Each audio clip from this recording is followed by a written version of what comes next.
Hey Michelle, this is Jeff from Amazon Sherpa.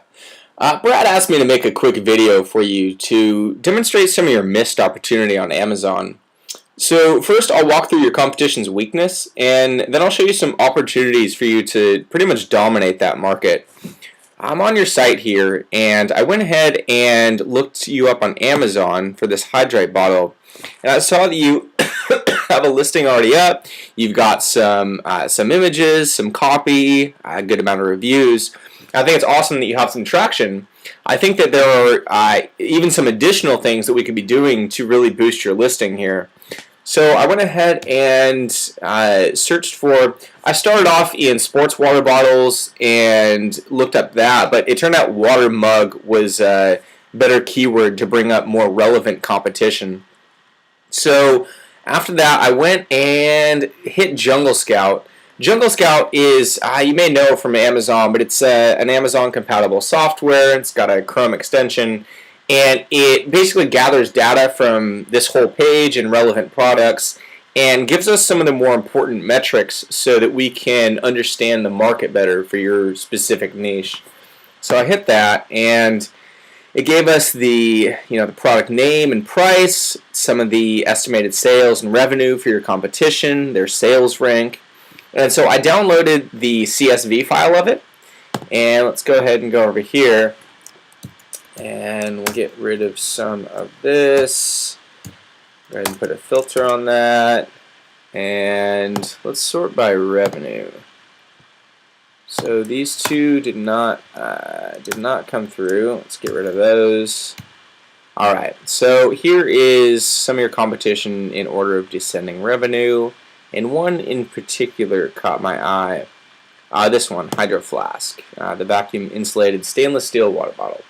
So they're doing $51,000 a month on Amazon. This data is for 30 days. So I went over here and checked out their listing. And here it is. It's a simple sports water bottle. It's not exactly the same mug that you have, but it's exactly the same people, the same target market, and the same type of people who would be interested in your product as well. So this gives us a good idea of where they're at, what they're doing right, and a lot of things I think they could be doing a lot better. So first of all, their images. Their images is probably the only thing that's working really well for them. I think they did a good job there. It's zoomable, it's very clear, they've got some instructions in here and product features, some lifestyle images, so that's good there. Let's move on to the things that I think they can be doing a lot better on. This first thing is the title. The title should be interesting and have keywords in it. Hydro Flask 18 ounce, wide mouth is probably a good keyword. But there's some software that will generate keywords and tell you what's trending, what's very popular at the moment, and will give you a good idea of what you should put into your listing that will drive a lot of traffic to it. So what happens is Amazon will take this title here and they will put it, they'll generate a canonical link up here from the title, and they'll come up with keywords. So Hydro Flask insulated stainless 18 ounce. Hydro and Flask are probably not going to be great keywords there. Insulated, possibly. Stainless, possibly. An 18 ounce, it's kind of an off number. Probably not. But again, there's software that will tell you all this stuff. So what would be good is to construct a title that has the most relevant keywords in there. What Amazon is going to do is just grab that. It will try to match up the best people with the best product and drive people to the listing that they think will most likely generate a transaction. So having things in here like a keyword like sports, or like I said, insulated is probably a good one, wide mouth. There are just getting as many good keywords in there as you can by bringing this title up and kind of manipulating that canonical link is very good for traffic for the listing. Now, the next thing that they can capitalize on is this about the product section with the bullets. That is, you get about 500 characters per bullet that they allot in here, and there's two sides to this. One, it should be emotional and compelling like a commercial, and it should also end with a call to action. So what they could be doing here, a lot of it is just factual. It's premium grade 18-8 stainless steel, hot for up to 6 hours, where they really should be driving home on the emotions there. And not only that, but they have all this room, 500 characters, to be putting keywords in those bullets so that Amazon recognizes this as a very viable product and drives more people to that listing for every keyword you can think of within this space. So that's something they could be doing better there. And let's go down to the product description. Again, here is similar to the bullets in that it should be emotional and compelling. It should have the call to actions. But the one thing that differs in this section is that it doesn't count as much for keywords like it does in the about the product bullet section. But so this is really an area where you can use to build rapport with clients. It should be full of language that really resonates with your target market and it captures their attention.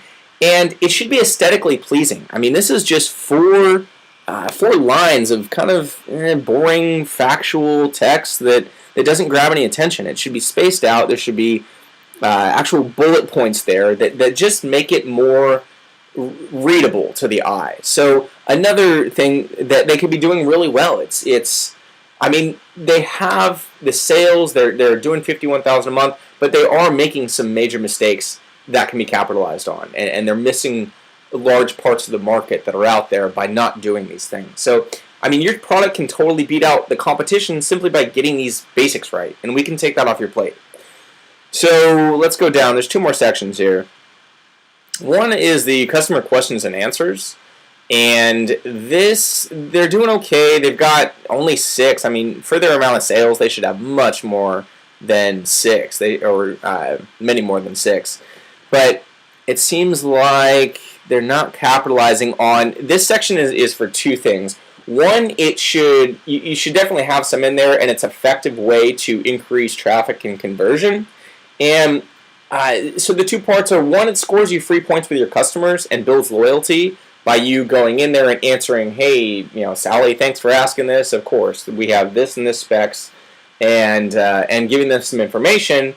And also, it's a place to put in traditional long tail keywords. So when somebody says, "Hey, what's a hydrate water bottle?" and you say, "Oh, what is a hydrate water bottle?" Great question. This is what it is. And so those long tail keywords not only drive traffic from Amazon, but also when people type that sort of stuff into Google, it recognizes that those long tail keywords are in your questions and answers, and it brings your Amazon listing to the top of Google searches. So you also get organic traffic from other sources. So again, a really good thing to place in there is organic or traditional and long tail keywords. And that's the same for the customer reviews. I mean, these sections are very similar in that this customer review section you should be using to build loyalty and score free points with your customers. Which, let me see, one of these here, there are some comments here, but I imagine that they're coming from other users, because like for this one, this was a great review and there's no comments on it. I mean, that's the perfect time for Hydro Flask to jump in and say, hey, thanks so much for leaving a great review, Asher Taylor. We really appreciate it. And building a fan of the brand. That's something they should capitalize on here. And again, when answering those questions and commenting on these reviews, use keywords. Use the long tail and traditional keywords to drive more traffic and make the listing stronger so that it gets in front of a wider audience. More people see it, which means more conversions. So that was a lot. There's more, but this is enough to get you started on the right track. Go ahead and click the link in the email to schedule an onboarding call, and we'll discuss taking this off your plate and having our team do all the work for you. So, we'll answer any questions, we'll discuss timelines and costs, but again, let's just get you set on building up even more of the basics and capitalizing on what you already have, and your product can totally dominate in this space on Amazon. There's no reason that it can't be doing what Hydro Flask is doing in sales. So, again, thank you so much. Really appreciate it, Michelle, and let's chat soon. Have a good one.